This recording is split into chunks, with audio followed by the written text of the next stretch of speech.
Gracias por mantener la sintonía con nosotros. Ese es el rumbo de la tarde con Leila, Miguel y Valentín. Hoy también Olga en la conducción de este espacio. Estamos en tiempo de nuestra entrevista. Vamos a conversar con Belarminio Ramírez, politólogo, entre muchas otras cosas. Belarminio, ¿cuánto tiempo sin hablar contigo? La última vez que fuiste al programa yo no estaba, así que no Bastante. tuve la oportunidad de verte. ¿Cómo estás? Muy bien, gracias a Dios y muy contento de tener la oportunidad de estar aquí con ustedes en este Bienvenido, profesor programa. Belarminio. Disculpamos la ausencia de Miguel, hoy tuvo otro compromiso, pero ahí está Valentín Medrano, está Olga Almanzar y bueno, estoy yo. Y queremos comenzar por lo más reciente en términos de decisiones gubernamentales. Antes, Leila, ¿Sí? Oliver de Olio, que se llama mi profesor, se llama. El profesor Oliver de Olio, ahí encontraste el nombre ya. No, y lo quería decir porque este señor es un gurú de la legislación aduanera, Ay, sorprendentemente bueno. Entonces, eh, tenía que hacerle justicia. Bienvenido, claro. profesor Belarminio. A mí me gustaría Buenas conocer tu tardes. opinión sobre el plan de seguridad ciudadana presentado por el presidente de la República y principalmente el tema de las armas, de la decisión de la compra de armas ilegales por parte del gobierno a la población. Pienso que es una medida atinada la que él ha tomado, porque eh, la gran cantidad de armas ilegales que se ha producido este año porque no han pagado los impuestos de renovación requiere de una respuesta pública. Y pienso que es correcto lo que era propuesto. Pero también yo considero que la mayoría de esas personas que tienen armas que eran legales, que ya son ilegales, porque esa es otra Profesor, categoría. profesor, Estamos discúlpeme, hablando de profesor, miles de personas que no profesor renovaron. Belarminio, discúlpeme la interrupción, pero es para dar una información un poquito triste. Da cuenta justamente en el tema de la seguridad. eh, un hombre se mantiene atrincherado en su vivienda luego de matar a su pareja y herir a su hijo en un hecho registrado en el sector Almarrosa I de Santo Domingo Este. Eso es ahora mismo, ¿cómo se dice? Real time. Continúe, profesor, y disculpe, solamente era para informar eso. Sí. Hay que hacer una aclaración. Una cosa son las armas ilegales de los que no pagaron el permiso de renovación. Y otras cosas son las armas adquiridas de manera irregular. Pienso que aquellas armas adquiridas de manera irregular que nunca han sido legales, la iniciativa de comprarla es buena, es correcta. Lo que tiene sus armas que se le venció el permiso y no lo van a renovar por problemas económicos, entonces yo considero que lo que deben es venderla a las agencias de armas. Pero, ¿cuál es el problema? Es que estamos hablando de miles y miles de personas que hoy tienen armas ilegales y todo parece indicar que el Ministerio de Interior y Policía no lo tiene ubicado. Entonces es una cosa que asombra para uno ponerse la mano en la cabeza, porque uno entendía que todo aquel que tenía un arma legal, había un registro con dirección, con teléfono, hasta con sus celulares, y Claro. había una referencia de dónde trabaja, hasta de un vínculo familiar para ubicar a esa persona en caso que las circunstancias lo ameriten. Pero no es así. Entonces el Ministerio de Interior ha estado haciendo llamados y dando prórroga, pero esa gente no ha renovado los permisos. Entonces yo pienso que hay una deficiencia del Estado al respecto y que el llamado en cierta medida es positivo, pero debe haber algo mucho más eficaz como publicar el listado de personas que se le vencieron los permisos de las armas, hacerlo público, subirlo al portal del Ministerio de Interior y Policía para que los medios de comunicación tengan acceso y la ciudadanía, porque así es seguro que todas las personas van a aparecer y el Estado entonces podrá tomar esas armas o exigirle que hagan la transferencia. Ya. Valentín, adelante.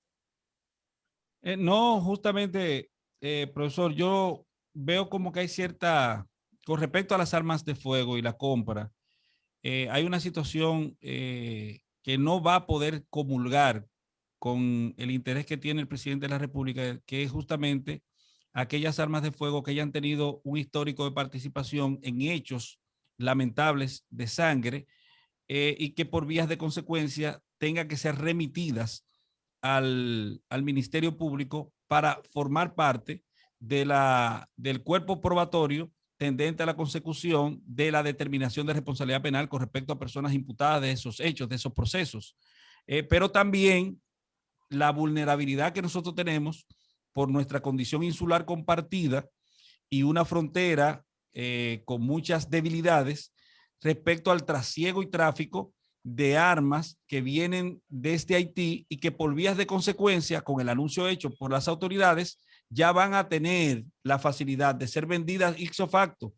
De repente, el arma podrá ser comprada en Haití a bajos precios, en grandes cantidades, y trasladarla aquí porque hay un mercado abierto, una garantía en términos de comerciar esas armas, porque el que trae el arma, y usted me corregirá, desde Haití no procura cometer el delito con el arma, procura simplemente venderla en la República Dominicana, y ya con el anuncio que se ha hecho, se ha aperturado la posibilidad de que esto se haga con más facilidad.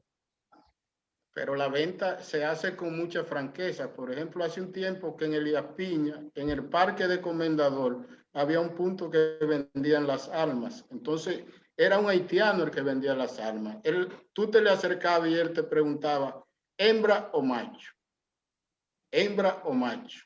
Si tú le decías macho, era un revólver. Si tú le decías hembra, era una pistola. En el Parque de Comendador. Profesor, ¿cómo esto va a impactar? ¿Cómo esto podrá impactar a la República Dominicana, este anuncio que se hace del plan de seguridad? ¿De qué manera nosotros podemos tener, qué expectativa podemos tener de resultados finales con respecto a esto? ¿Cómo esto podrá, reiteramos el término, impactar las estadísticas de criminalidad en la República Dominicana? Es que en República Dominicana no existen estadísticas fidedignas. No pienso, el deseo es bueno del presidente, pero no va a resultar, porque ya tú lo dijiste anteriormente. El negocio de armas va a seguir, porque eso mueve mucho capital, e inclusive un porcentaje alto de la población dominicana que tiene un arma legal también tiene una ilegal. O sea, y los que somos abogados hemos manejado muchos casos de esa naturaleza. Tienen dos armas, una legal y una ilegal. Señor Belarminio.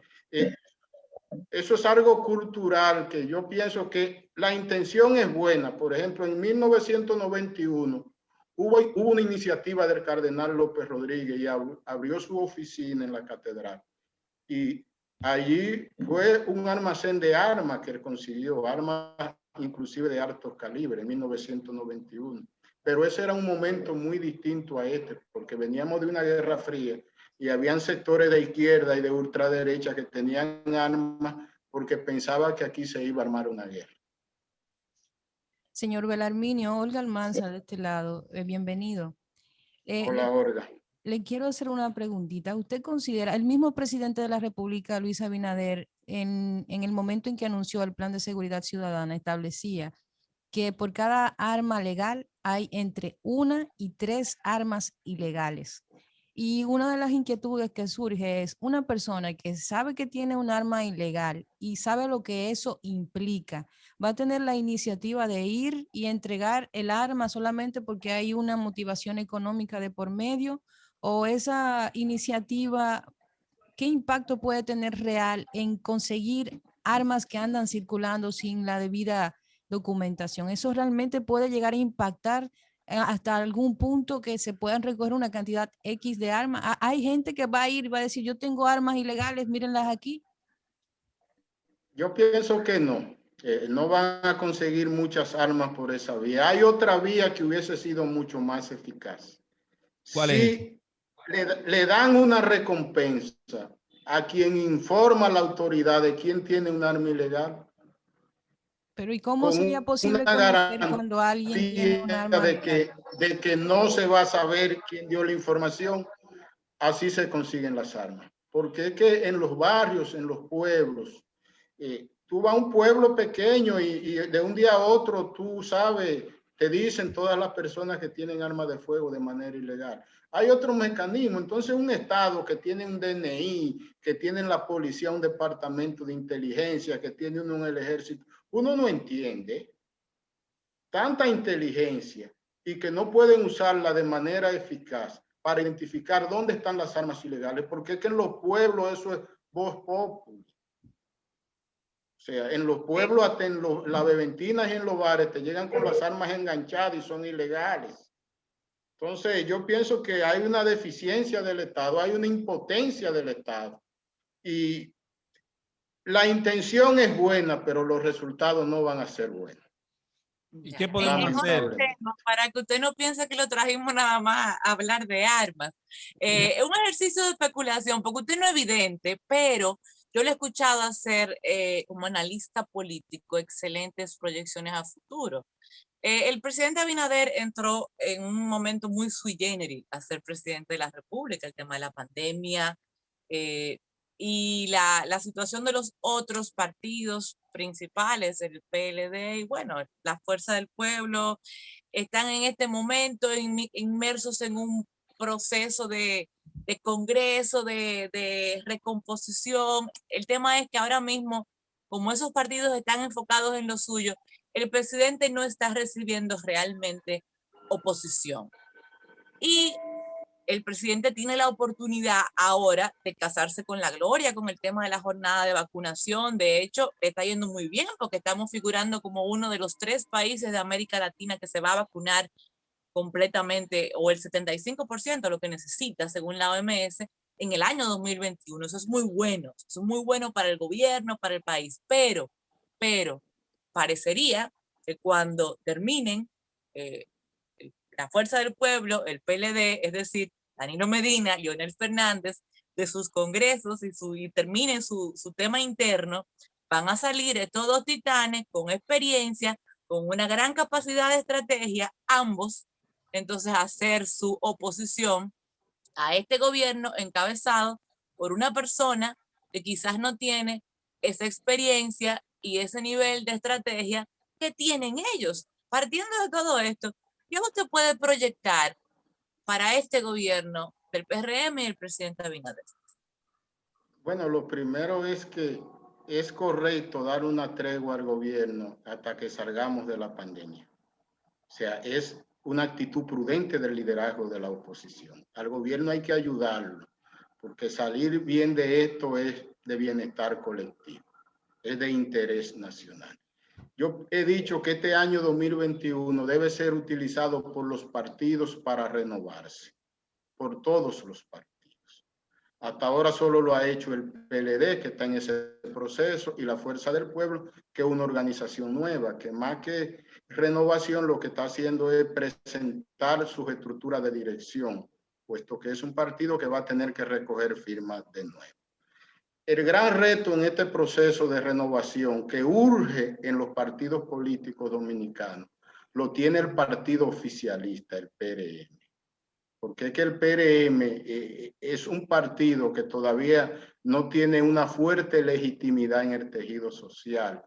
Es una organización que se benefició de un viento de cambio y que llegó al poder en cierta medida fruto de un desgaste del PLD después de 16 años consecutivos gobernando.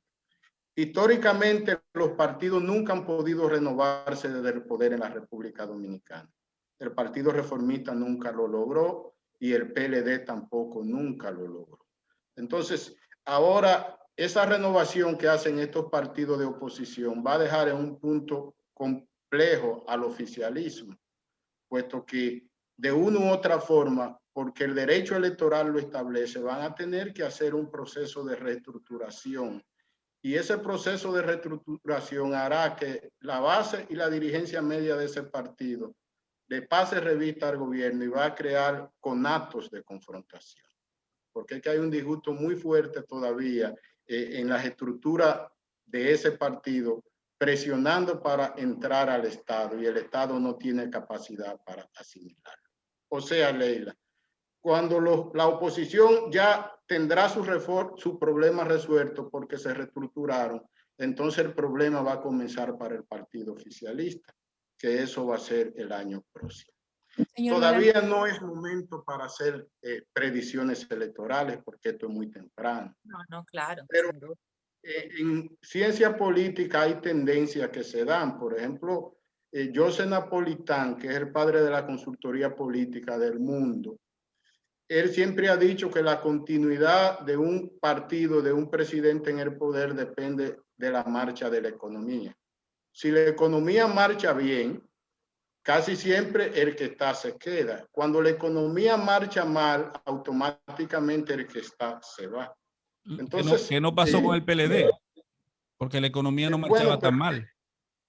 16 años hubo problemas de una dirigencia que entró en un confort, pero además hubo otro elemento y es que el PLD se dividió. Doctor, Olga quiere hacer una pregunta, pero yo quiero... Óigame, abandone esa partecita y Olga quiere hacer una pregunta, pero antes de, si me permites, Olga, ¿verdad? Claro. Somos mínimo, hoy los varones somos menos. Usted dice que al gobierno, y fue justamente una de las posiciones de las que yo me abanderé a principio de la toma de posesión de este gobierno, que había que darle, por la condición pandémica en que llega el gobierno, un periodo de tiempo más largo del acostumbrado para hacer oposición férrea. Pero, y estoy de acuerdo que sigue siendo así, pero si desde el gobierno le chuban los perros a la oposición política, como parece que ocurrirá, y me refiero a chúbalo Bobby, ¿qué usted opina que debe hacer entonces en contrapartida el partido de oposición que se sienta atacado desde el gobierno? Reaccionar es algo de lógica. Si tú me atacas, yo respondo. Si el oficialismo ataca a la oposición se va a activar y va a responder.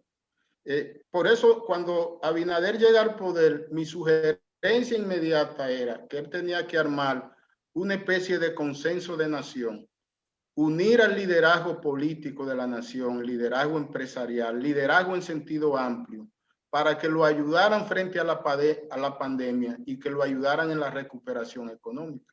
Pero el gobierno escogió la confrontación como estrategia y la confrontación tiene una reacción. Entonces, esa confrontación que escogió frente a la oposición está haciendo que la oposición se organice para resistir cualquier embestida y también para atacar. Entonces, lo que le conviene a este país ahora mismo es que estemos en un ambiente de armonía, no de confrontación política. Pero es que la armonía tiene que buscarla quien gobierna, porque es que la responsabilidad de un presidente es la gobernanza, y la gobernanza en armonía genera estabilidad económica, atrae inversión y muchas cosas más. Entonces, pienso que vamos a ver qué va a suceder en los próximos 90 días. Partiendo de ahí, ya uno puede ver el tipo de campaña que se va a desarrollar de aquí al 24. Y podemos ver si va a haber una campaña de más de 2 años. O si la campaña se va a dejar para 23. Pero pienso que todo va a depender de la estrategia del gobierno. Porque frente a esta crisis económica que hay de por medio, este deterioro del nivel de vida de la gente, la oposición no tiene que atacar mucho para salir de este gobierno. Porque es que los gobiernos, cuando le va mal en la economía, se caen ellos solos. Entonces, yo he dicho que el mismo problema de la crisis económica es que lleva al gobierno a que le caiga encima la oposición por una actitud de impotencia. Porque es que el PRM construyó una visión de transformación de la sociedad dominicana y en las condiciones en que ha llegado al poder no van a poder llevarla a cabo. Y eso genera una frustración, eso genera una impotencia, algo muy difícil para ellos. Adelante, Olga, tú tenías una pregunta. Bueno, nos queda un minuto, pero yo quiero preguntarle, antes de que termine el programa, además de el aspecto económico, que según estuve escuchando es uno de los puntos débiles que usted plantea que ha tenido el gobierno del presidente Luis Abinader, ¿qué otros temas podría capitalizar una oposición para atacar al gobierno actual? qué otros temas podría utilizar como punta de lanza para desarrollar su estrategia de oposición? Bueno, lo primero es que el gobierno no está llenando las expectativas que despertó en la población. Este gobierno, ya cuando tuve los conatos de corrupción, de nepotismo que están brotando, en un presidente joven que todavía no es un liderazgo férreo, el viento, lo que se ve venir es muy malo para este gobierno, para lo que queda de año y el año próximo. Frente a este gobierno, la oposición lo único que tiene que reestructurar sus estructuras de dirección partidaria y estarse tranquilo, porque que este gobierno va a terminar peor que como terminó el de Hipólito en el 2004. Bueno. Bien, Belarmino, muchísimas gracias por haber compartido con nosotros esta tarde aquí en el Rumbo de la Tarde con Leila, Miguel y Valentín. Conversamos con el abogado y politólogo Belarminio Ramírez en la tarde de hoy. Que se repita pronto. Gracias. Gracias Con por mucho gusto. Vuelva pronto. Muchísimas gracias, señor Leila, Belarmino. llegaron los poderosos. Aquí están los Yo sé, poderosos. y vamos con ellos ahora. Gracias, Belarmino. Oye esa risa, Gracias, la única risa que supera la de Jochi Santos. Dele, dele. Muchísimas gracias por la sintonía. Mañana estaremos aquí para otra entrega de este programa. Les deseamos que pasen un muy feliz resto del día y sigan con la programación de Rumbo.